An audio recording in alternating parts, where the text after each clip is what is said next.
자, 오늘 공부할 주제는요, 주제 10이 되겠습니다. 민주화 운동, 그리고 유신 독재를 무너지는 모습을 오늘 보겠습니다.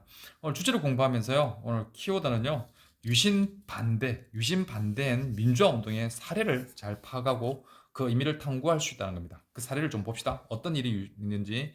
핵심 주제는요, 일단 민청 항령 사건입니다. 민청 항령 사건이고요, 구국 운두선언이었고요. YH 무역 사건, 부마 민주항쟁 다 중요하다고 보시면 되겠죠, 그죠? 아주 중요한 부분들입니다. 그러면 이 지금 보면요, 헌법 개헌 청원 100만 서명 운동을 1973년에 나서게 됩니다, 그죠? 이 사람이 누구냐면 장준하입니다. 그래서 장준하를 중심으로 해서 개헌 청원 100만인 서명 운동을 시작하는 장준하의 모습인데 어떻게 시작되는지 한번 봅시다. 자, 제야 인사들이요. 유신헌법과 개헌 청원 100만 서명 운동을 시작하는데요. 이때 가장 먼저 나선 사람이 대학생이었습니다. 대학생이 가장 먼저 유신 반대 운동 나섰고요. 그리고 나서 제야 인사들과 정치인들이 개헌 청원 100만인 서명 운동을 시작하게 되죠. 이때 시작했던 사람이 아까 말했던 장준하였습니다. 그죠? 장준하는요, 이때 긴급 조치 1, 2호를 받으면서요, 긴급 체포되는 모습도 보여지게 됩니다. 그러면 유신헌법에 반대한 반대 운동은 어떻게 확산되는지 봅시다. 제일 먼저 개헌 청원 100만인 서명 운동을 하는데요. 이 장준하가 중심이 돼서 제야 인사가 주도했고요. 정부는 긴급 조치를 선포해서 주요 인물을 체포하게 되는데요. 이 긴급 조치 1호, 2호를 발행하게 됩니다. 그래서 우리나라 최초의 긴급 조치 1호, 2호에 발표되었고 장준하가 그 위반으로 체포되게 됩니다. 나중에 장준하는 의문의 죽음을 또 당하게 되죠. 그죠? 두 번째, 민청 학령 사건이 벌어지게 됩니다. 민청 학령 사건은요, 전국 민주 청년 학생 총연맹을 민청 학년이라고 이렇게 줄여서 이야기하는데요. 이때 대학생들이 유신을 반대 운동을 하게 됩니다. 유신 반대 운동을 하면서요, 정부를 비판하게 되죠. 그래서 이 민청학령 사건 이름으로 민청학령으로 이름으로 발표한 이 성명서를 통해서요, 이 비판하고 뭐 한국적 민주주의가 있는가 하면서 박정희에게 독재체에 대한 엄청난 비판을 하게 됩니다. 정부는 이걸 어떻게 받았다고요? 정부는 학생들이 정부를 갖다가 전복하려고 했다는 혐의를 씌워서 실형을 선고해버립니다. 이후 무슨 사건을 일으켰냐면요, 인민혁명당 재건위원회 사건을 조작하게 됩니다. 다른 말로 인혁당 사건을 조작하게 되고요. 이때 긴급 조치를 선포해서 또한 민주주의를 탄압하게 됩니다. 이때 긴급 조치 9호를 선포하게 됩니다. 선포해서 그 당시 또 민주 인사들을 탄압하는 사건이 벌어지게 되고요. 이 일을 통해서 민주주의 탄압이 시작되었지만 학생들과 이 제야 인사들은 더욱더 유신 반대에 대해서 유신 반대 운동이 확산되는 모습이 보여지고 있습니다. 그러면 각계각층에서 유신 반대 운동이 어떻게 진행되는 봅시다. 일단 민청 학령 사건의 영향으로 유신 반대 운동 참가 계층에 대해 봅시다. 첫 번째 종교인입니다. 종교인은요, 첫 번째 천주교에서는 뭐 하냐면요, 정의구현 천주 사재단을 조직하게 됩니다.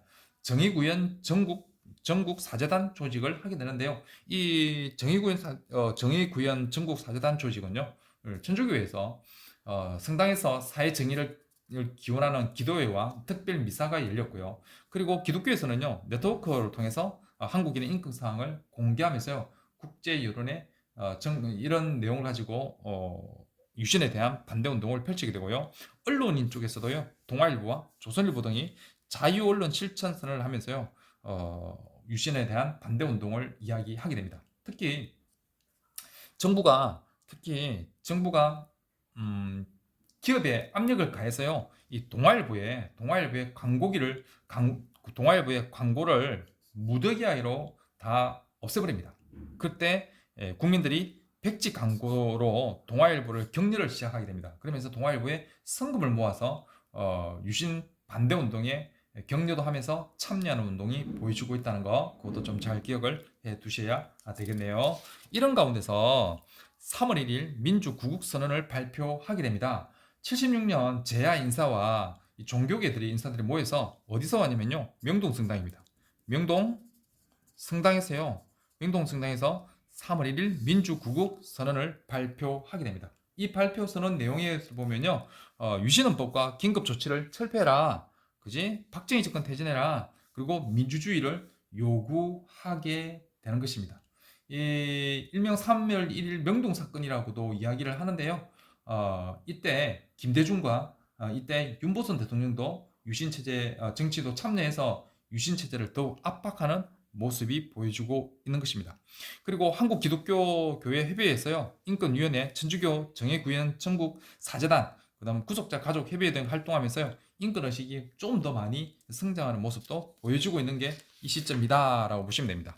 노동운동을 볼게요. 이 당시에 노동운동을 우리 지난 시간에 배웠죠, 그죠? 전태일의 부신 사건에 의해서 여성 노동자들 중심으로 노조 민주화 운동이 전개되게 됩니다. 그리고 유신 말기에 종교인과 지식인들이 지원을 받아서 노동조합 조직률과 노동쟁의율이 훨씬 증가하는 모습이 보여주고 있는 게 이 시점입니다. 그래서 이때요 노동 민주화 운동이 많이 전개되었던 시점이라고 보시면 되고요. 농민 운동은 어떻게 전개될까 보면요.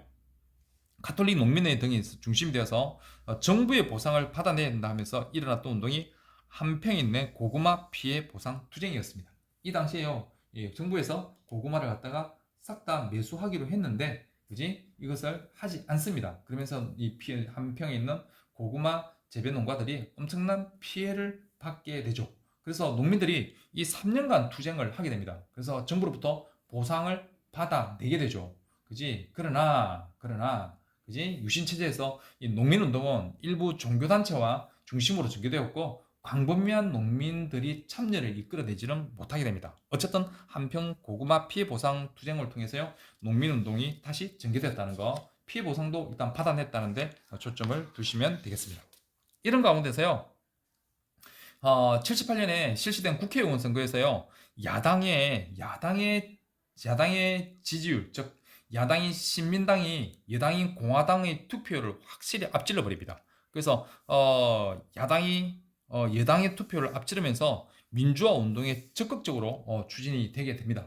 이때요 어떤 일이 벌어지냐면요 YH 무역 사건이 발생하게 되는데요 2차 석유 파동이 일어나게 됩니다. 그러면서 중화공업에 불황이 일어나게 되죠. 이런 문제점과 경제적 전반이 악화되면서요 YH 무역 사건인데요 YH 무역이라는 회사에서 가발 만드는 회사였습니다. 이 회사가요 힘들다고 부당폐업을 조치를 하게 됩니다. 이게서 부당폐업 조치에 반대해서 YH에 있는 무역 노동자들이 신민당사에서 농성을 하게 됩니다.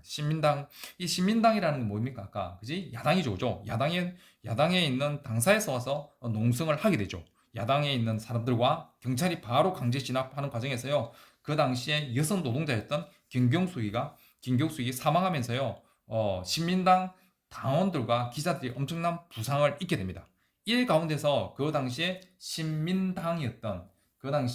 신민당 당사였던 김영삼이가요 박정희를 엄청나게 비판합니다. 그러니까 박정희를 엄청나게 비판하는 내용들을 기사거리를 뉴욕타임즈 기사와 만나서 이런 이야기를 떠버리죠. 그렇게 해서 그 국회에서 바로 김영삼이를 어떻게 또 제명해 버리는 사건이 벌어지게 됩니다. 우리나라 첫 번째로 국회의원이 제명되는 사건이라고 보시면 되겠죠.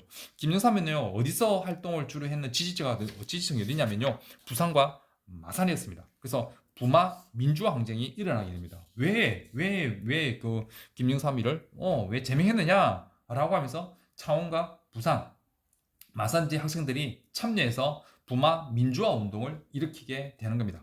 그래서 이 10월 16일 날 전개되는데요. 부산과 마산, 창원 지역에서 시위가 확산되었고요. 정부는 계엄령과 위수령이라는 것을 선포하게 됩니다. 그래서 이 선포하면서요 진압을 하게 되죠. 근데 군대도 동원해서 민주화 요구하는 시민들을 엄청나게 탄압을 하게 됩니다. 그죠?